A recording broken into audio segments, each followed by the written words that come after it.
lahat. No? Nasa muling bahagi na po tayo ng ating pag-aaral sa aklat ni Santiago, Kabanatang 4. No? At yung ating text ay mula verses 13 to 17. Ganito po ang sulat. Come now, you who says, today or tomorrow we will go into such and such a town and spend a year there and travel and make a profit. Yet do not know what tomorrow will bring. What is your life? For you are a mist that appears for a little time and then vanishes. Instead, you ought to say, if the Lord wills, we will live and do this or that. As it is, you boast in your arrogance. All such boasting is evil. So whoever knows the right thing to do and fails to do it, for him it is sin. Let's pray. Father, we thank you once again, God, sa oras nito rin po ng pag-uwi ay patuloy na mag-aaral ng iyong mga salita. Lord, we ask your Holy Spirit na siya po patuloy na magtulong sa amin, God. As we continue, Lord, sa mga pasahin ng aming pag-aaral, God, we ask wisdom, Panginoon, to understand. At patuloy, Lord, makita namin, masalamin namin ang ating sarili, ang Diyos kung saan mo kami. At mag-repent, God, lumapit sa iyo, Panginoon. Sapagkat ikaw lang ang Diyos, sovereign God, who is in control of everything. Lord, maraming salamat po. Help us and patuloy, Panginoon, na ikaw ang maghapin ng taas sa aming kaligtasan sa hapon. Salamat po, Panginoon. Pangalan ni Jesus. Amen. So now, James deals with the plans that we are doing. Yung ginagawa natin mga plano. From verse 1 to 12, ay nakita natin doon kung ano yung kalalagayan ng mga tao na sinuwatan ni James. And James ay nananawagan for them to humble themselves. Because the tendency of humanity ay nakita natin doon is usually yung the pride, no? Yung ating old nature ay pagkabisa ng malas ay nangibabaw pa dun sa ating new nature. So, na illustrate ni James dito sa kanyang pasahe sa huling bahagi ay yung particular na pagpaplano ng tao. At pinakita niya rito yung decision na itong mga mangangalakal. Sabi niya, itong mga mangangalakal tayo ay tumako sa isang lugar upang mangalakal at kumita ng salapi. At yung title pala ng ating preaching ngayon is Life is a Before, na sinabi rin sa ating pasahe sa verse 14. Sa verse 14. Noong panahon ni James ay panahon ng mga nangangalakal. Sila ay pumupunta, iniipon nila yung mga goods o yung mga product at dinadala nila sa ibang lugar at kanilang ibinebenta upang sila ay magkaroon ng profit. At ganoon din ang ginagawa nila. Kapag galing sila dun sa isang lugar, ay bibili din sila sa kanilang mga kinubo, ay bibili nila ng mga goods o product na nandun sa lugar na yon at dadako na sa ibang lugar upang ibenta yung mga ito. Doon sa lugar namin, ito yung mga tinatawag na mga biyahero. They will take the goods doon sa aming lugar at pupunuin nila yung kanilang sakyan at mag-iibang lugar at doon nila ibebenta yung product na ginawa doon sa aming lugar. Then, pagkatapos, yung sa lugar na kanilang pinuntahan ay bibili naman nila yung mga product nila ron at dadakoy sa ibang lugar. At ganun ang nangyayari paulit-ulit. Kung kaya yung iba na mga biyahero, no, pati sila ay nabebenta at hindi na nakakabalik sa kanilang mga. Same thing na nangyari sa ating father. Nagbiyahe sila from Pampanga to Mindanao at siya rin po ay nabenta. Hindi na nakabalik. So ganun ang istorya. Itong ating text. Paulit-ulit na silang naghangalakad sa iba't ibang lugar. So sa kanilang sarili, ang pagpaplano ay hindi mali. No? At yung pangangalakal ay hindi rin mali. Hindi rin mali yung pangangalakal at yung pagpaplano para sa kinabukasan. No? Dahil kaya tayo nandito dahil tayo ay nagpaplano para sa ating future. So, hindi mali yun, yung pagpaplano. Ang mali doon sa kanilang pagpaplano ay hindi nila isinama ang Diyos sa kanilang pagpaplano. Sila ay nagpaplano ayon sa kanilang mga sarili lamang. At yung kanilang yun ang kanilang mali. The setting plan is not a bad thing. No? It is a bad thing if God is left out of our plan. Maging daw si Lucifer ay nagplano. Kung babasahin niyo sa Isaiah 14, 13 to 14, ang sabi ron, at sinabi mo sa iyong sarili, ako'y sasampa sa langit, aking itataas ang aking luklukan sa itaas ng mga bituin ng Diyos, at ako'y uupo sa bundok ng kapisanan sa mga kaduluduluhang bahagi ng ilagaan.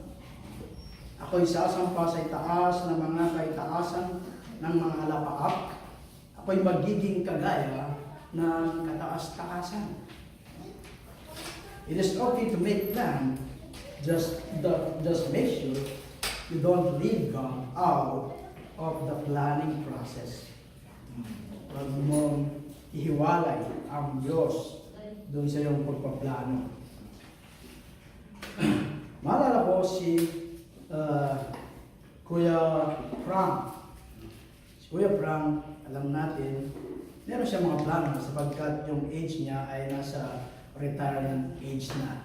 So ako medyo nilayo pa rin. So kasama natin siya nung anniversary. And then after a week, pumunta tayo muli ng Abu Dhabi for the conference. At ibinalita, iniwan na tayo ni Kuya Frank. Si Brother Jomari, na kasama namin sa Qatar, kasama nang nagbabasketball nila Brother Ramil ng hapon ng Webes. Kaya mga ilang minuto lang bumagsak, hindi na umabot sa hospital at na-expire. Maraming mga case na ganito ang nangyayari. Malakas ka ngayon, maya-maya di mo alam na may mangyayari pala. No? So, tama si James. No? Tama si James na ang buhay ay parang isang bula. Bula? O is a vapor. Kagaya daw ng hamog sa umaga, no? Maya-maya ay mawawala na. Ang buhay daw ay napakaikli at walang katiyakan. There are no guarantees about tomorrow. Let alone next year or 10 years from now. Maaaring malakas ka ngayon sa umaga at kinahaponan ay mawawala ka na. Pero hindi ko sinasabi na hindi ko kayo parang tinatapo. But ito yung reality. Ito yung realidad na hindi natin hawak yung ating future. Marahil nandito tayo ngayon at paglabas natin mamaya ay magsisiwian na tayo sa kanya-kanya natin mga pansamantalang tahanan.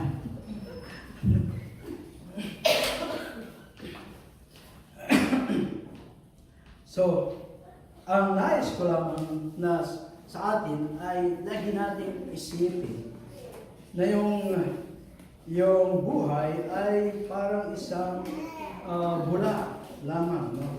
Hindi natin hawak yung ating buhay.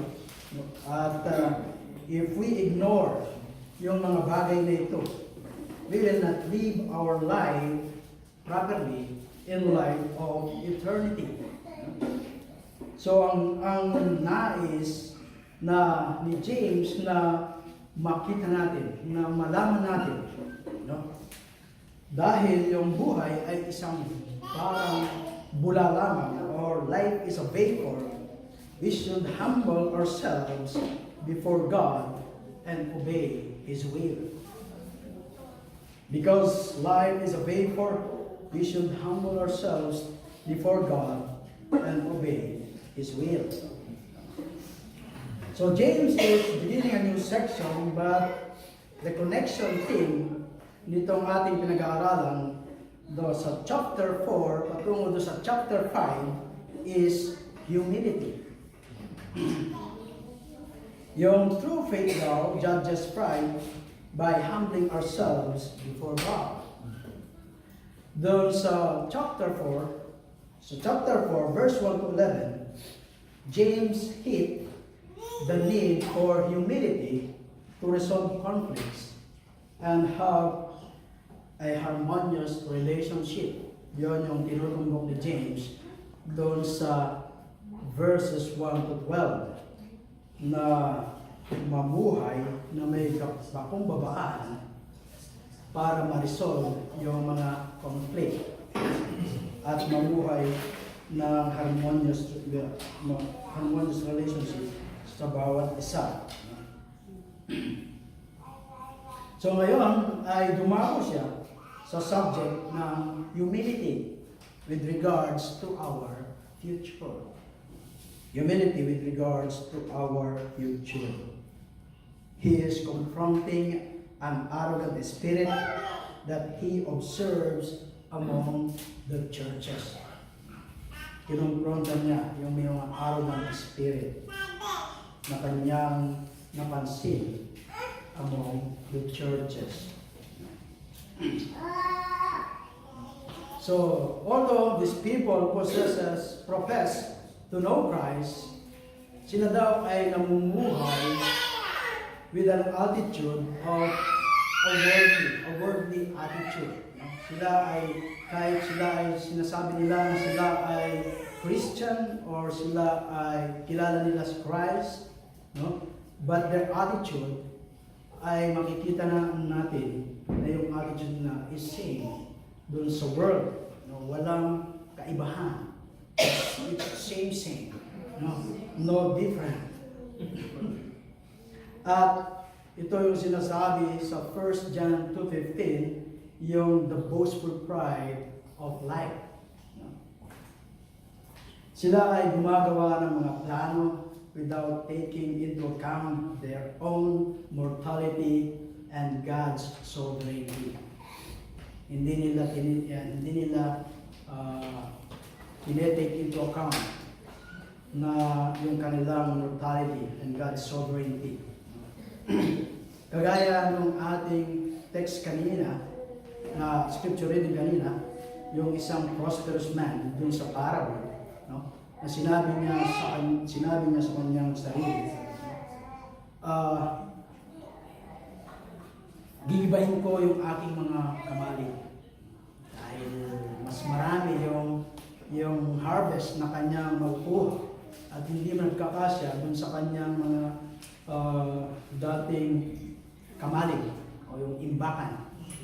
So, gigibain niya at siya ay mag-build ng mas malaking kamali upang magkasya yung kanyang mga harvest.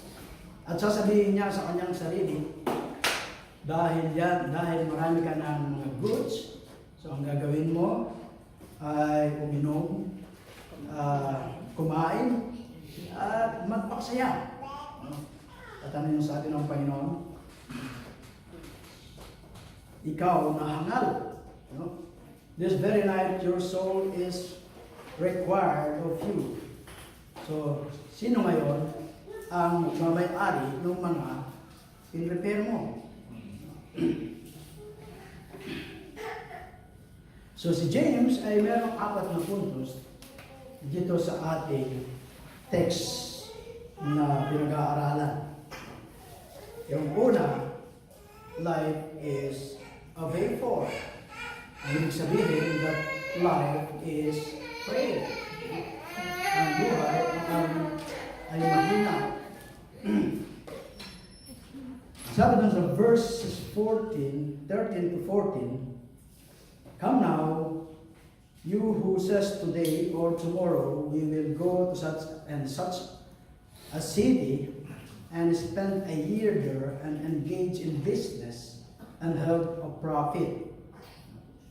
Yet you do not know what your life will be tomorrow.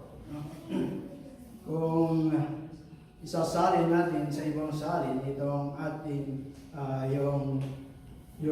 hindi mo alam kung ano mangyayari tomorrow, you do not know what happened tomorrow. No? Hindi mo alam kung ano ang mangyayari after a minute. Pagkatapos natin lumabas sa lugar nito, ay hindi natin alam kung ano yung mangyayari sa atin. So itong mga businessman o itong mga mangangalakal ay they were arrogantly assuming that they would make up tomorrow, that they would safely get to the city, that their business venture will be successful within a year. Nag-stake pa sila ng time, ng panahon. No? So within a year. No? So, yun ang kanilang plan. Within a year na ganito ang kikitain nila. So, at iniisip nila na doon sa mga kikitain nila ay walang magra-rob. No? So their security ay nilagay nila doon sa kanilang mga resources, doon sa kanilang pangangalakal.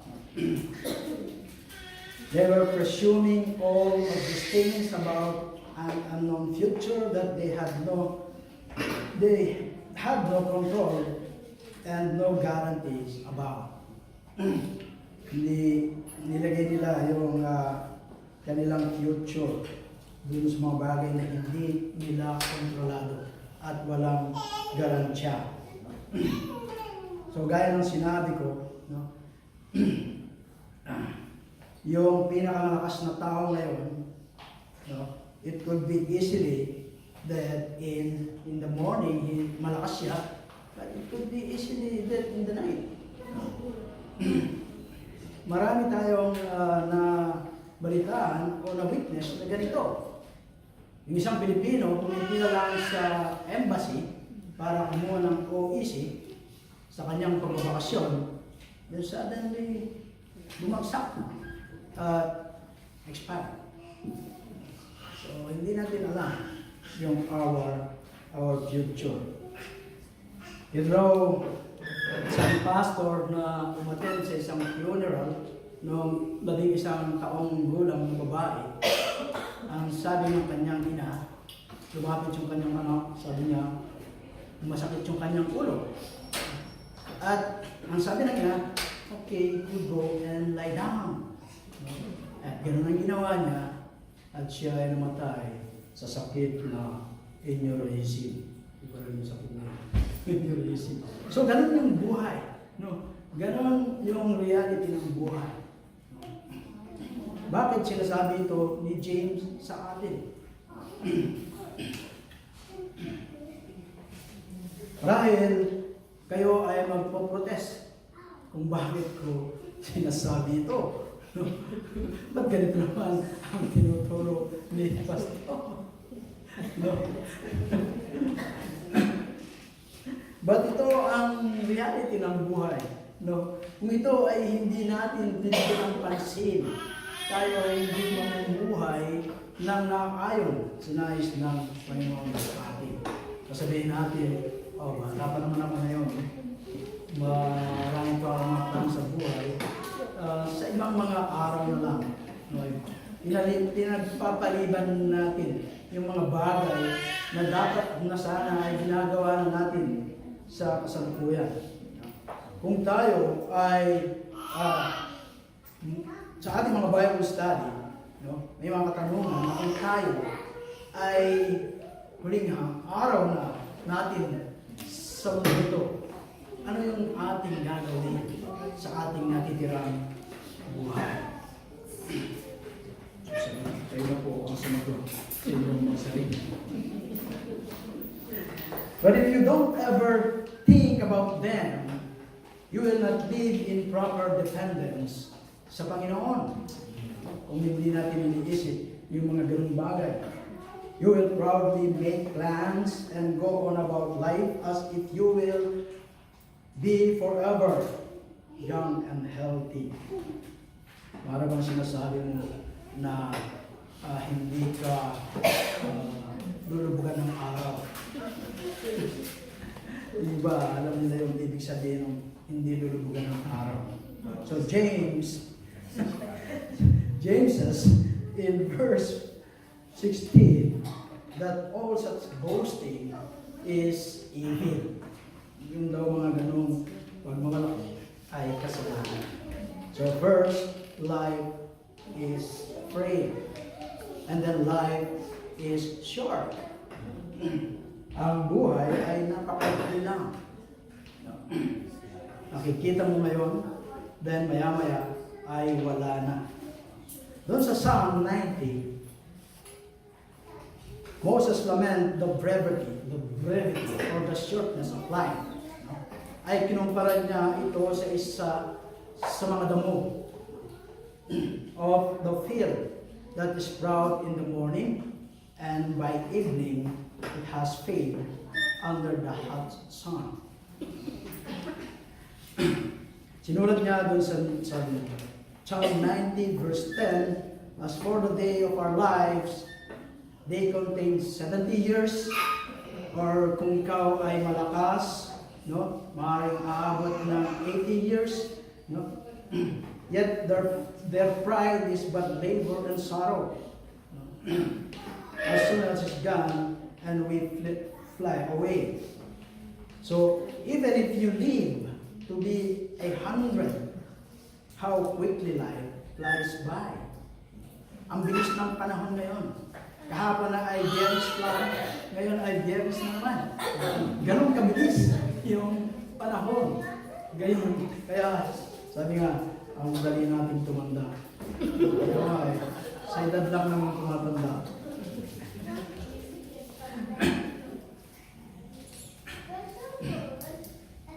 So meron daw isang lalaki na sabi na ikinumpara niya yung buhay na gaya raw ng isang roll of tissue paper.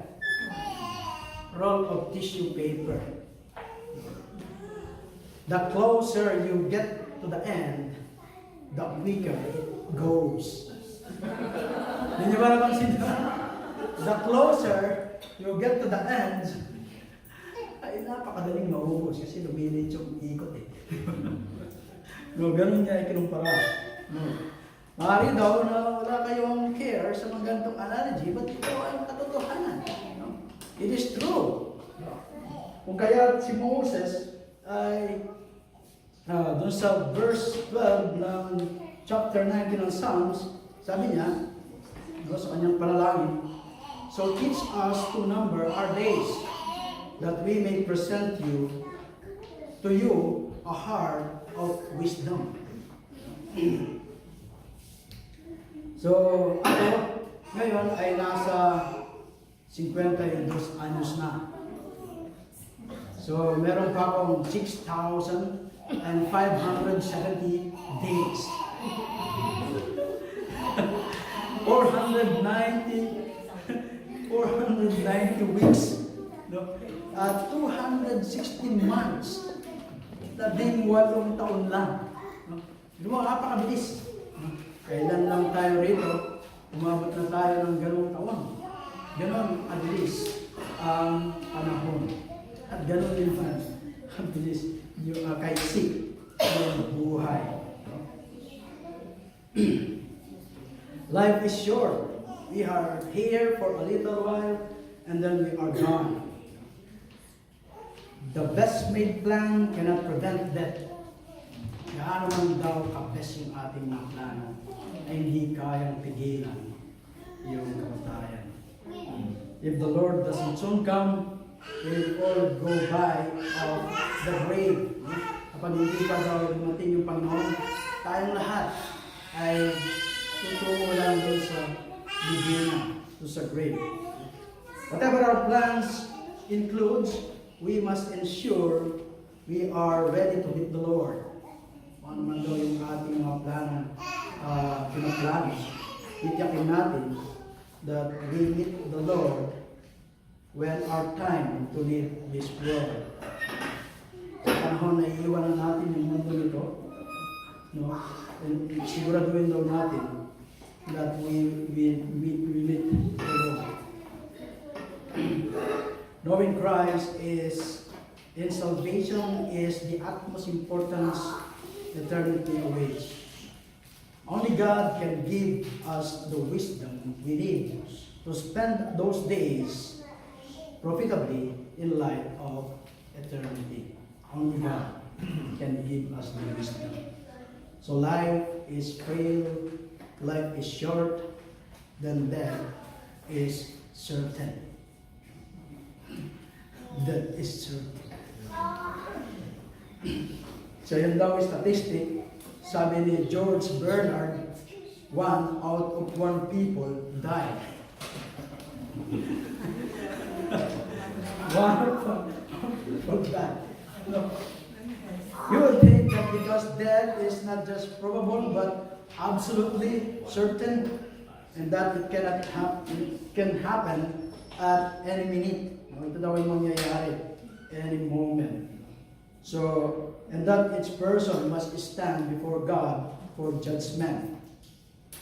Every person will be desperate to know how to get right with God, but strangely people put it out of mind and go on about life as if they will live forever. Para bang yung mga tao daw ay nabubuhay o iniisip nila na sila ay ito yung ginagawa sa kanilang mga buhay para sila ay mabubuhay magpakailanman. People go outdoor to their daily routines without getting on their face before God and repenting on their sins.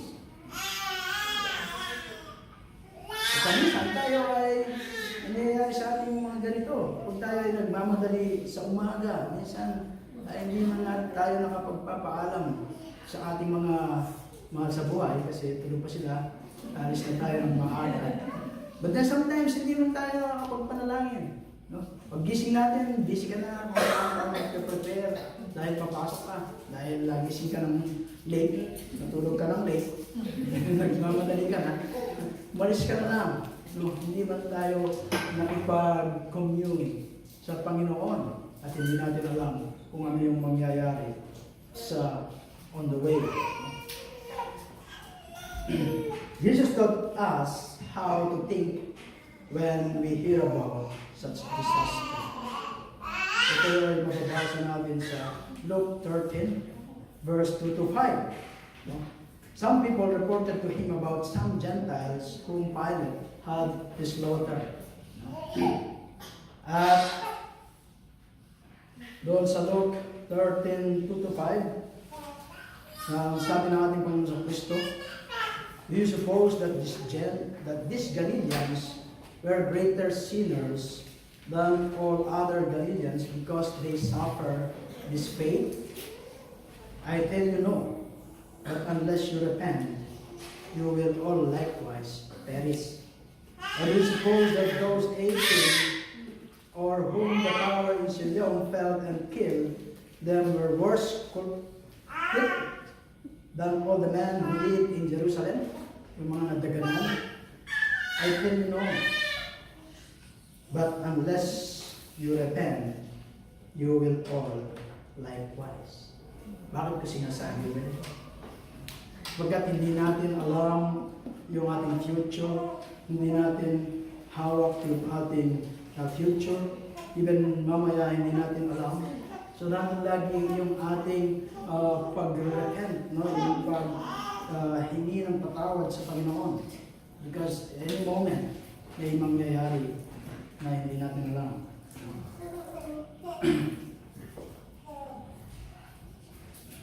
Whether daw human cause yung disaster or natural cause, make sure that we have repented to our sins because we do not know we will die in our sins. And we will perish. Not to be ready for something that is 100% certain, yung death, 100% certain, will be really foolish. Isa raw kahangalan, na hindi tayo maging handa doon sa 100% na darating. Kailangan salam natin ito ay tsak na darating, hindi lang 100%, then we need to be ready. So life is a way forward. Second, God is sovereign. Life is a way forward. God is sovereign. So verse 15, James speaks of an undeniable fact.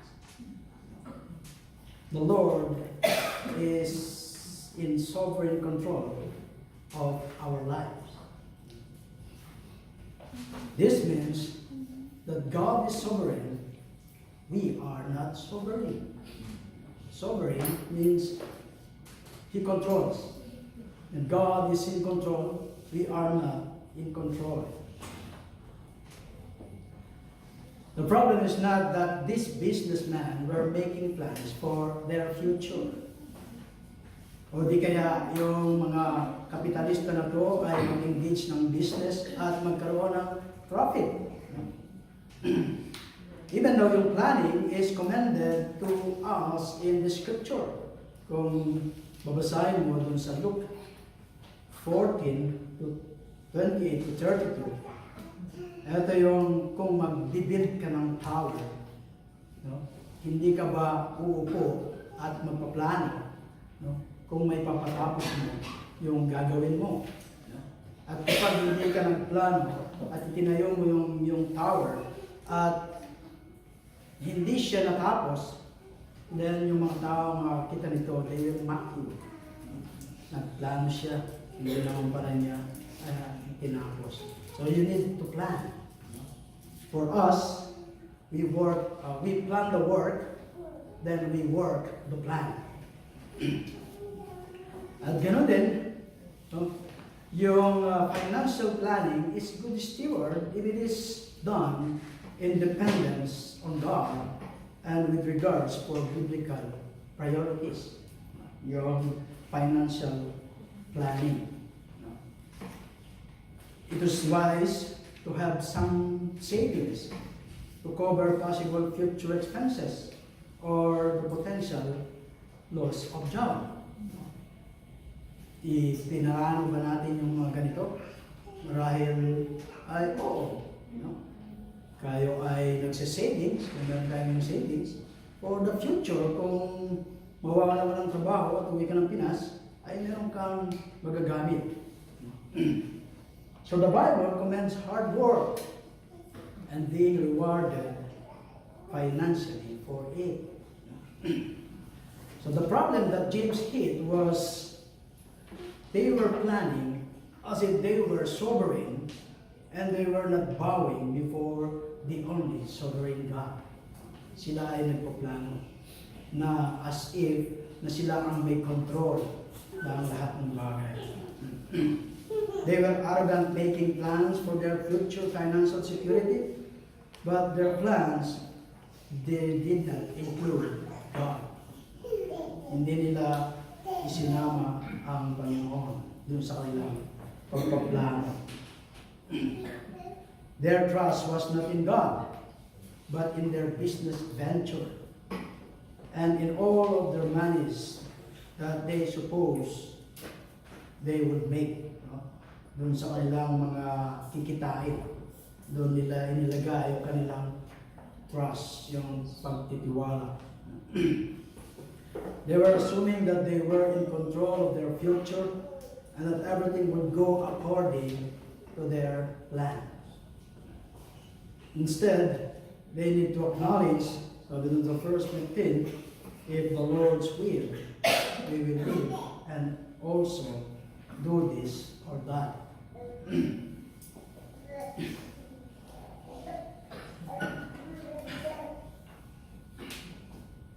Si Paul ay ginamit din yung phrase na to, if the Lord's will, when speaking about the future, doon sa Acts 18:21, sa 1 Corinthians 4:19, also in Romans 1:10, and 1 Corinthians 16:17. But sometimes, hindi niya ginagamit yung phrase if the Lord's will. No? But he always dependent on the Lord and bow before His sovereignty with regards to the future. Bagamat daw hindi niya ginagamit yung katagang if the Lord's will, ay nandun lagi yung dependence niya sa Panginoon, sa sovereignty ng Panginoon with regards to the future. So as James, binibigyan niya tayo ng mindset, no? Na ito ay magsinking sa ating buhay, that we need continually to be aware of our finiteness and dependence on God and His sovereign purpose in every aspect of our lives. Yan daw, one of the most basic and helpful lesson in life is to learn God is God. We are not God. I am not God. God is sovereign. I am not sovereign. He controls the future. I do not in any way control the future. Kung daw yung magandang lesson sa ating buhay na dapat natin magtunan. No? Kahit na yung ibang sa atin dito ay may mga insurance, ina-insure natin yung ating mga sarili para pag tayo ay kumakaw o wala, ay merong kuha yung ating mahal sa buhay. But yung iba, ginagawa nila, pinapa-insure nila yung kanilang asawa. Para pag nawala yung asawa, ay hindi makukuha. May mga istorya sa Amerika na ganun ang nangyayari, pinapa-insure yung asawa. Then there may an accident.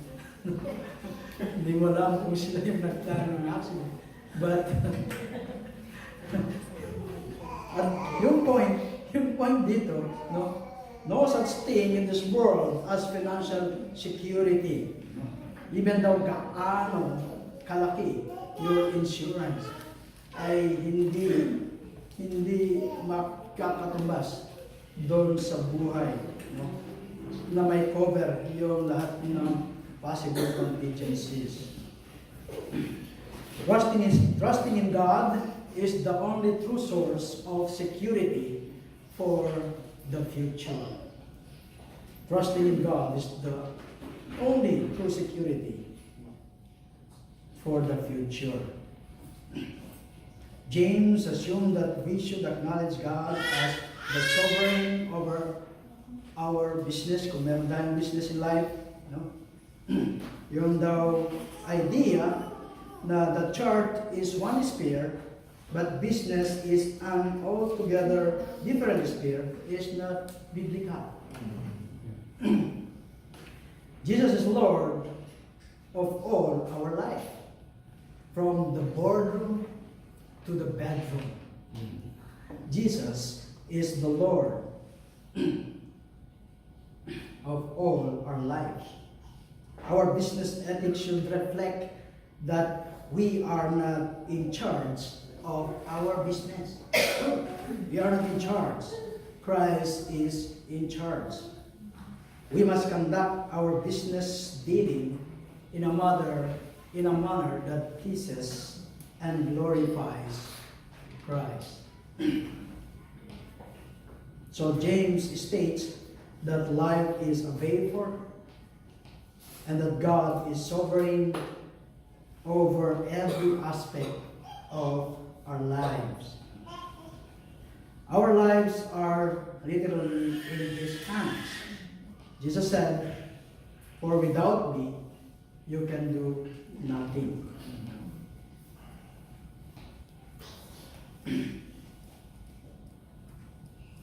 Sometimes we feel that we are in control of our lives, but in reality, God controls them.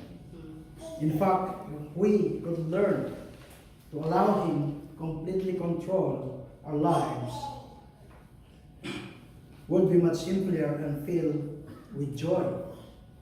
Those who have completely surrendered their entire being to Christ have less worry and live peaceable lives. It is available to all that we need to surrender. So life is a vapor. God is sovereign. Third, pride is great sin that easily flags are as order. Yung daw pride ay easily na salot sa atin.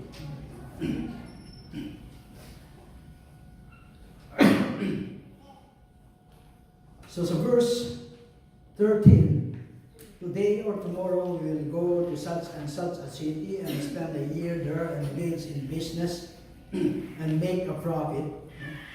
Kung papasinin natin, there is a lot of mention of what we will do, but there isn't any mention of God doon sa verse 13. And then doon sa verse so yung si James directly confront the sinful attitude behind that comments doon sa verse 13. But as it is, you boast in your arrogance. All such boasting is evil. So, yun daw arrogance ay ginamit originally dun sa nagwa-wonder na huckster who were full of empty and boasting claim about their cure and other feats that they could accomplish.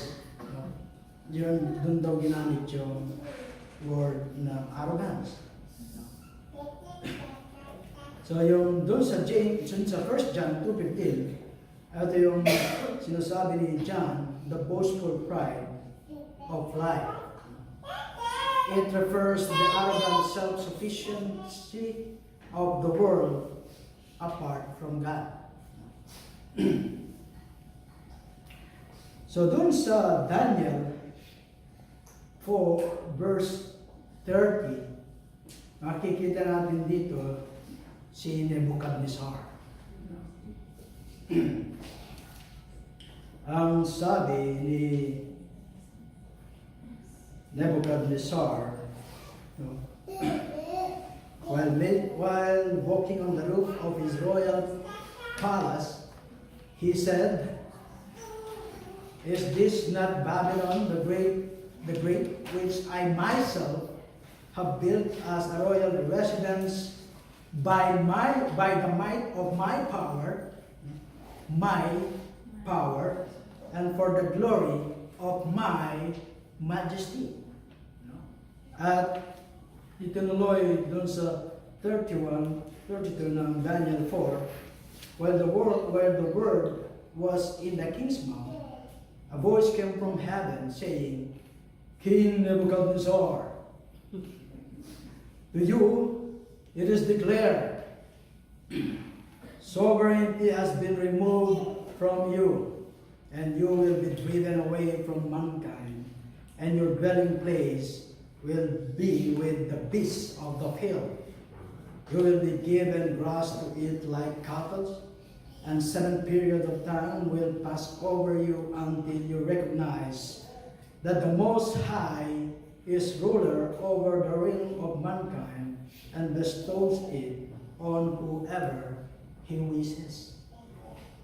Nagmataas siya, nagmalaki siya, na pinakita niya sa kanyang sarili, sinabi niya sa kanyang sarili na ito yung aking itinayo, at ito ay sa pamamagitan ng aking lakas. Even yung ating lakas ay nagmumula sa Panginoon. So wala tayong maipagmamalaki. Ganon din naman si Napoleon Bonaparte. Si Napoleon Bonaparte was a military genius. At dahil sa kanyang pride, siya ay bumagsak. Malapit na sanang invade sa Russia, at merong isang nag-share sa kanya about dun sa Proverbs. Ang sabi, man proposes, but God disposes. Man proposes, but God disposes. But ano ang naging response ni Napoleon? Siya ay galit at sinabi niya, "I dispose as well as propose." At nung pagkarinig nito, nung isang nagsabi ay isang Christian, he said, I set that down as the turning point of Bonaparte's future. So God will not suffer a creature with impunity to assert his prerogative. So yun, si Napoleon, yung invasion niya sa Russia, yun ang naging beginning ng kanyang pagbagsak. So si James, sinulat nito doon sa kanyang mga readers who were professing Christians. Hindi man sila katulad ni Nebuchadnezzar o ni Napoleon doon sa kanilang pagpoproklama, doon sa kanilang greatness, yung sila ay great, no? But it is possible for a Christian to fall into practical atheism, where he proudly thinks, I have decided to do this and nothing is going to stop me. Ito yung aking desisyon. Walang makapipigil sa akin ito. Sometimes, ganun mag-isip tayo mga Christian. I am a man of a strong will. I will succeed. No? Ganun. Minsan, mag-isip. Even yung mga Christians. So James says that all such boasting is evil. It's easy for us as Christians to think I have succeeded because of my own hard work and smart business sense. We disdain the poor, thinking if they would only work hard as I've done, they could succeed too. Kaya ako naging successful because ako ay nag-work hard, nagtrabaho ng puspusan. At sinasabi mo yung mga mahirap, kung ginawa lamang nila yung gaya ng ginawa ko, sila rin naman ay hindi daranas ng ganito na gaya ng dinaranas nila. But, nakakalimutan natin yung sinabi ni Paul sa 1 Corinthians 4:7. No? Ang sabi ni Paul dun sa 1 Corinthians 4:7, what do you have that you did not receive? And if you received it, why do you boast as if you had not received it? Everything we have comes from God by His grace. Lahat ng meron tayo ay dahil sa grasya ng Panginoon. We fall into pride when we do not keep that in mind. Ay nahuhulog daw tayo sa pride. So we should live in view that the fact that the life is a vapor, that God is sovereign, and that we are so prone to pride. We may assume that God's pleased when we have thought out and planned every detail of our lives, but if we have left Him out of the process, that is too sin. Kailangan daw kung sa ating pagpaplano ay laging nandoon yung Panginoon. Kapag hindi raw kasama yung Panginoon sa ating mga plano, ito rin daw ay isang kasalanan. Our attitude must be measured with godly compassion and based on biblical instruction, not human tradition and preference. Our anticipation for the future must be consistent with God's will for our lives, giving Him the priority and living in full submission to Him. So, life is a vapor. God is sovereign. Pride is a great sin that easily like us all.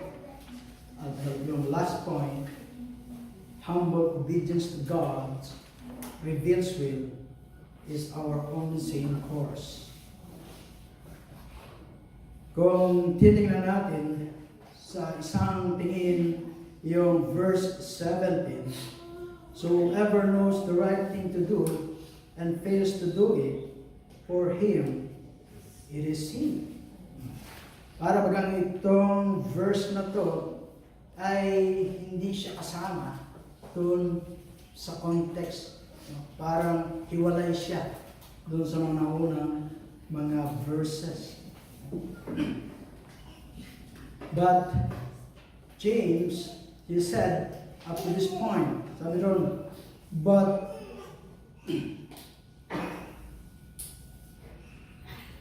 sa ibang salin, ang mababasa mo ron, but therefore, yung therefore, yun yung nagkukunik doon sa mga sinabi ni James doon sa unahan. Si Douglas Moo, kung kilala niyo si Douglas Moo, ganito yung kanyang explanation within the connection. No? Douglas Moo. Ito yung the letter of James, no? Ernmans the Apostle, page 208. Hindi mo nabasa? Sa page pa, no? Ang sabi ni Douglas Moo, no? He has urged us to make the Lord into consideration in all our planning. So we therefore have no excuse in this matter. We know what we are to do. To fail now to do it, James 1, to make it clear, is sin. Ito yung mga sinabi niya sa unahan. Na kapag tayo ay nagpaplano, dapat kasama yung Panginoon sa ating mga pagpaplano. Kaya ikinanag niya doon sa, therefore, kung alam mo na itong ay mabuting gawin at hindi mo ginawa, then it is sin. At of course, yung verse na to ay na-apply natin sa lahat ng areas to, sa Christianity pertaining to what called sin of omission. Sin of omission. We often focus on sins where we have violated some direct commands of God. Marahil kung tayo ay nangupit, kung tayo ay nagnakaw, then we violate God's command not to steal. At kung tayo naman ay nagsinungaling, even it is white lies or black lies, kasi magsisinungaling pa rin, it is lie pa rin. No? We violate God's commands to tell us the truth. And or, kung tayo ay nagalit, we violate God's command against anger. Hindi pala pwede magalit. The Bible said, kung tayo ay magagalit, do not sin. Pwede tayo magalit. But remember, do not sin in your anger. So we also sin when we fail to do something positive that God has commanded us to do. Nagkakasala din daw tayo sa mga bagay na positibo na ipinag-uod sa atin ng Panginoon. He commands us to love our neighbor as ourselves. So binabiolate daw natin yung command kapag tayo ay namumuhi sa ating mga neighbor. Sabi niya, mahalin. Tapos ikaw ay namuhi. So, you violate the command of God. We also violate it when we ignore our neighbor and live selfishly. Hindi lang pala namumuhi ka, but kung sila rin pala ay ini-ignore natin at tayo ay namumuhay ng makasarili. In the final judgment, Jesus commends those who did not help the poor. Jesus condemns those who did not help the poor and the needy. Doon sa Matthew 25:14-41, ang sabi ng Panginoon, ang hindi nyo ginawa doon sa mga maliliit na gaya ay hindi nyo rin ginawa sa akin. Kaya kanina, yung topic natin submission, if we submit to the authorities, then we are submitting to God also. So dito, kapag yung mga poor, na-atsukpera natin, binabaliwala natin, ang sabi ng Panginoon, ito rin ay ginagawa niya sa akin. Their sin was not that they actively abused these people. Hindi naman nila ina-abuse itong mga tao ito. But rather, they just ignored them while they pursued their own pleasure or personal gain. Ini-ignore nila itong mga poor, itong mga needy, no? While they were pursuing all their personal goals.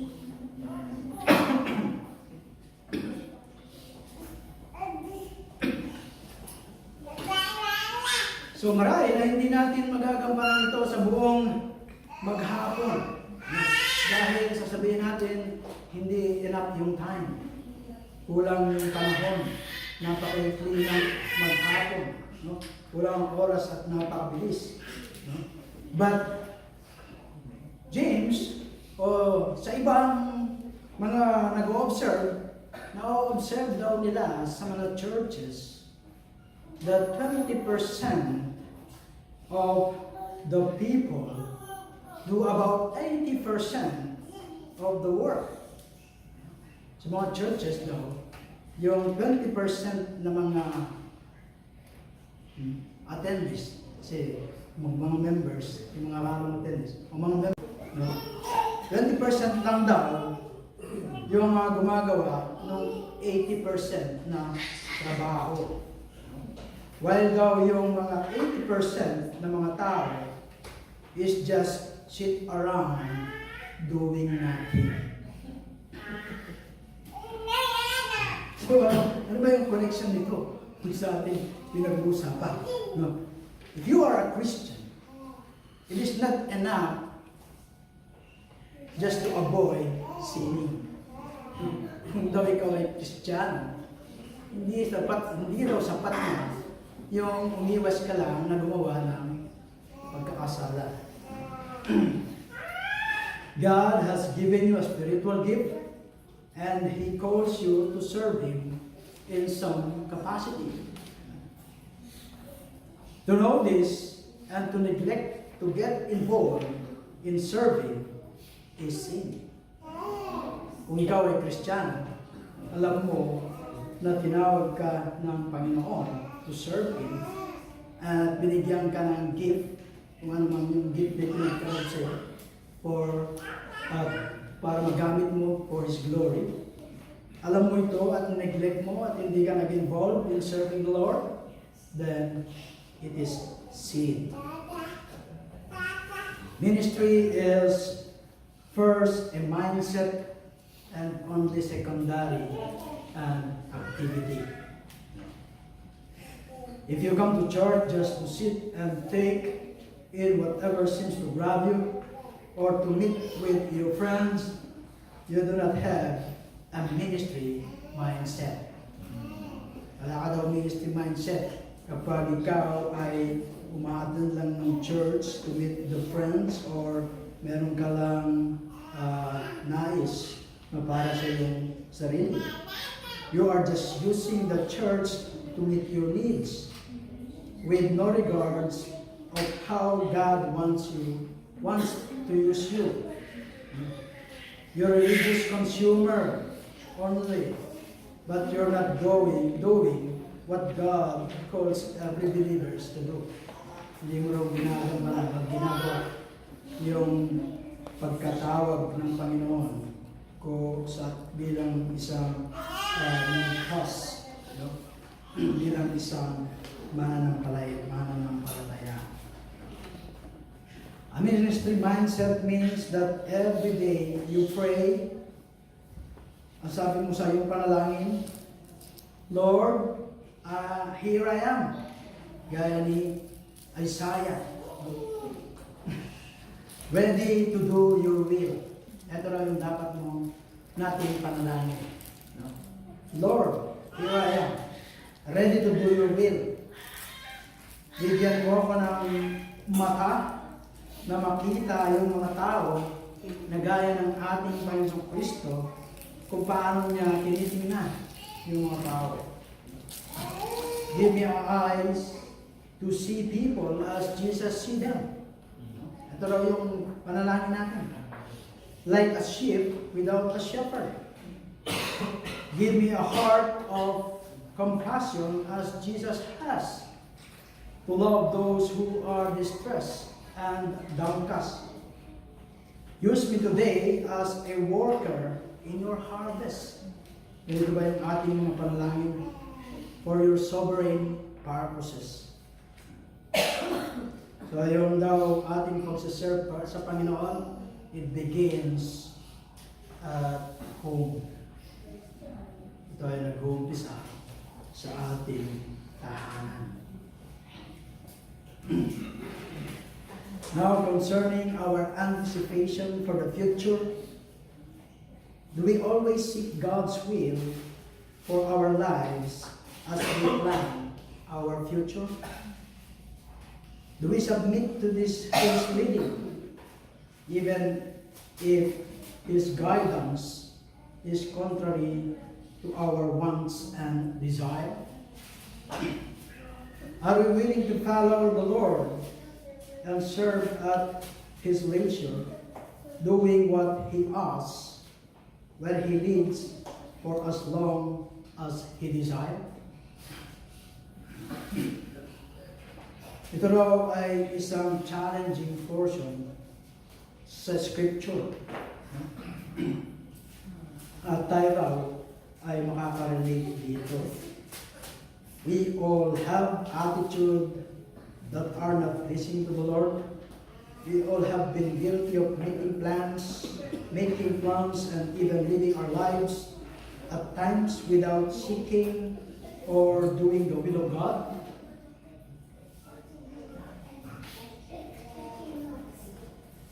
We must remember that such behavior is sinful. We need to repent of it and forsake it for the glory of God.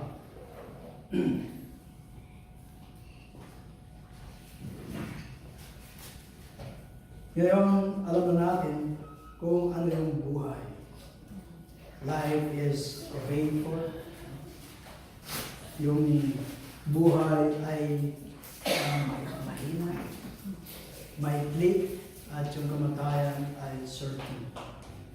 God is sovereign, who is in control of everything, even our future. At yung pride ay siyang laging nagiging salot sa atin. So we need to humble obedience to God, yung ourselves, no? Doon sa Panginoon.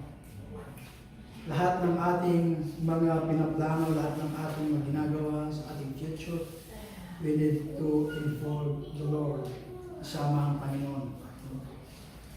Hindi masama yung magplano.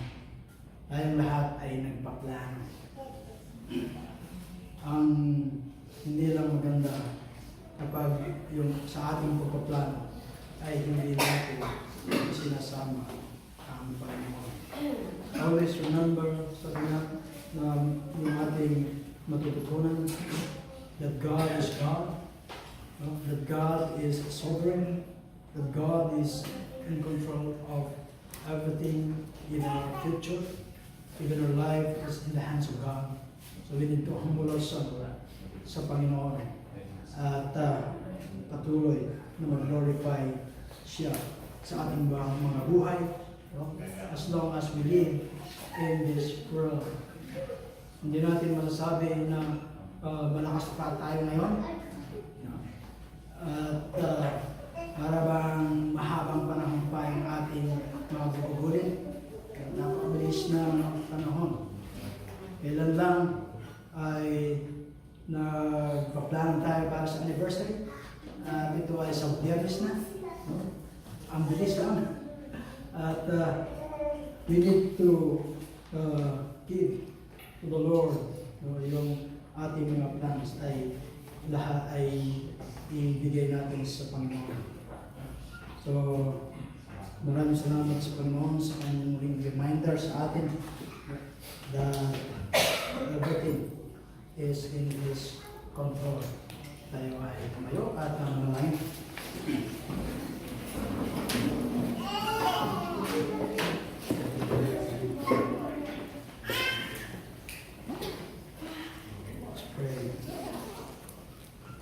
Heavenly Father, maraming salamat po God sa aming napag-aralan sa aklat ni James chapter 4, Panginoon.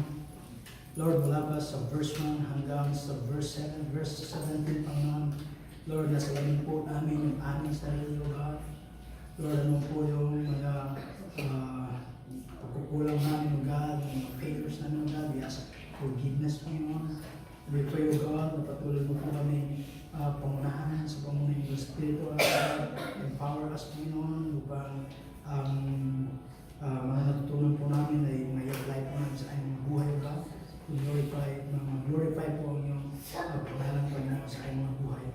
Tunay mo, Lord, na hindi namin hawak kung aming future, Panginoon. Since na dapat kami mabuhay, Panginoon, sa lahat ng moment, Panginoon. Every moment in our lives, Panginoon, na namin lagi yung anticipation po namin na one day, O God, we will meet you. At sa aming pag-meet sa iyo, Panginoon, ay sasabihin mo sa amin, O God, well done, good and faithful servant. Lord, maraming salamat po, God, sa iyong paalala at sa iyong mga salita. Lord, salamat po sa pangalan ni Jesus. Amen.